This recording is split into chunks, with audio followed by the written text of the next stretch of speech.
বৈষম্য বিরোধী ছাত্র আন্দোলনে শহীদদের জন্য আয়োজিত স্মরণ সভার নামে তাদের অবমাননা করা হয়েছে বলে অভিযোগ করেছে সাভার সরকারি কলেজের সাধারণ শিক্ষার্থীরা। রোববার কলেজের সাধারণ শিক্ষার্থীরা কলেজের মাঠে মানববন্ধনের আয়োজন করেন। এ সময় শিক্ষার্থীরা বলেন, শহীদ ভাইদেরকে কেন্দ্র করে বিভিন্ন ধরনের গান বাজনার অনুষ্ঠান করা হচ্ছে, এটা আমরা কখনো কলেজ প্রশাসনের কাছ থেকে আশা করিনি। এ বিষয়ে কলেজ প্রশাসনের সাথে সাংবাদিকদের কথা বলার চেষ্টা করলে ক্যামেরার সামনে কেউ বক্তব্য দিতে রাজি হয়নি।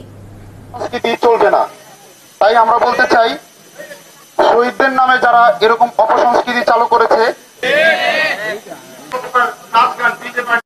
শহীদের স্মরণ সভা বসেছিল, তার ওইখানে আমাদের নাচ গানও হয়েছিল। আমরা চাই এটা যাতে আমাদের আর কোথাও কখনো না হয়। আমরা তাদের নাচ গান হইলে আমরা তার তিনটা নাচ গান হইলে আমরা তার কোথাও যেন এরকম না হয়।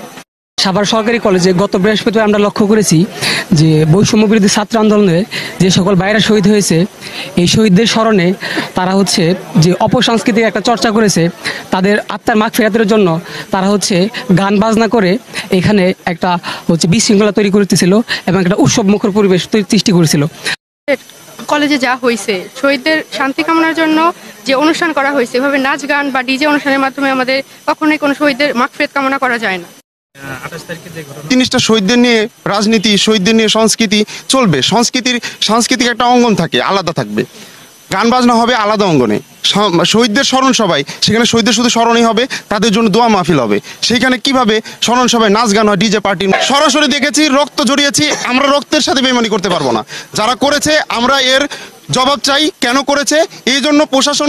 যদি ইতিহাস দেখি তাহলে দেখা যাইতেছে যে নমরুদ, ফিরাউন কি চাইছিল যে তার নামটা উজ্জ্বল হোক, কারণ তার প্রচারটা বেশি হয়ে গেছে, অতিরিক্ত বেশি হয়ে গেছে, ক্ষমি হবে। তো আমরা চাই যেন এই অপসাংস্কৃতিক ভবিষ্যতে আর যেন না হয়। এটা দেশের বিভিন্ন জায়গায় হচ্ছে। আচ্ছা ভাই, 28 তারিখে সাভার সরকারি কলেজে যে অনুষ্ঠান হয়েছে, বৈষম্য বিরোধী ছাত্র আন্দোলনে যারা শহীদ হয়েছে তাদের স্মরণে একটি অনুষ্ঠান আয়োজন হয় সাভার সরকারি কলেজের কর্তৃপক্ষ থেকে। তো এই বিষয়ে আপনাকে ইনভাইট করা হয়েছিল, তো ওখানে হয়তো আপনি গিয়েছেন। তো ওইটার বিষয় নিয়ে আমরা এখানে কাজ করতে আসছি। তো আপনি কিভাবে দেখছেন যে সাংস্কৃতিক অনুষ্ঠান পাশাপাশি স্মরণ সভা হচ্ছে, তো শহীদদের স্মরণে এইটার বিষয় নিয়ে জানতে চাচ্ছি, আপনার মূল্যায়নটা কিভাবে হবে আর কি? আচ্ছা, ধন্যবাদ। এখন বিষয়টা হচ্ছে যে গত 28 নভেম্বর সাভার সরকারি কলেজে একটা স্মরণ সভার আয়োজন করা হয়।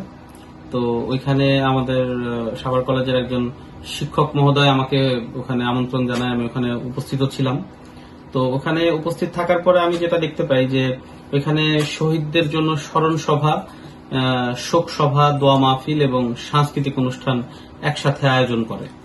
তো আমি অনুষ্ঠানের পুরো প্রোগ্রামের প্রথমাংশে স্মরণ সভা, শোক সভায় ওখানে উপস্থিত ছিলাম এবং স্মরণ সভা শেষ হওয়ার পরে আমি ওখান থেকে স্যারদের কাছে, শিক্ষকদের কাছে বলে আমি চলে আসি। তো পরবর্তীতে সাংস্কৃতিক অনুষ্ঠানে কি হয় এই বিষয়টা আসলে উপস্থিত ছিলাম না, আমি জানি না। কিন্তু আপনাদের মাধ্যমে আমি যেটা জানতে পারলাম যে ওইখানে সাংস্কৃতিক অনুষ্ঠানে যে গান বাজনা বা ওইখানে কালচারাল প্রোগ্রামের আয়োজন করা হয়। তো এই জিনিসটা আমার ব্যক্তিগত মতামত থেকে বলি যে স্মরণ সভা বা শহীদদের স্মরণের সাথে সাংস্কৃতিক কালচার, এই জিনিসটা কোনোভাবেই আসলে যায় না, এটা সাংঘর্ষিক। তো ওইখানে শহীদদের জন্য যে অনুষ্ঠানটা আমরা সাধারণত আয়োজন করা উচিত বলে আমার মনে হয়, সেখানে শহীদদের জন্য আল্লাহর কাছে, মহান আল্লাহ রাব্বুল আলামিনের কাছে আমরা তার আত্মার মাগফিরাত কামনা করতে পারি। ওইখানে তাদের জীবনের বিভিন্ন ঘটনা প্রবাহ নিয়ে আমরা আলোচনা করতে পারি, তাদের বীরত্ব গাথা সময়গুলো নিয়ে আমরা আলোচনা করতে পারি, সে কিভাবে শহীদ হয়েছে সেই বিষয়ে আলোচনা করতে পারি। কিন্তু এটার সাথে কালচারাল প্রোগ্রাম বা নাচ গান, বাদ্যযন্ত্র বা এই ধরনের বিষয়গুলো আসলে আমার ব্যক্তিগতভাবে আমার মনে হয় না এই বিষয়টা যায়, এটা সাংঘর্ষিক।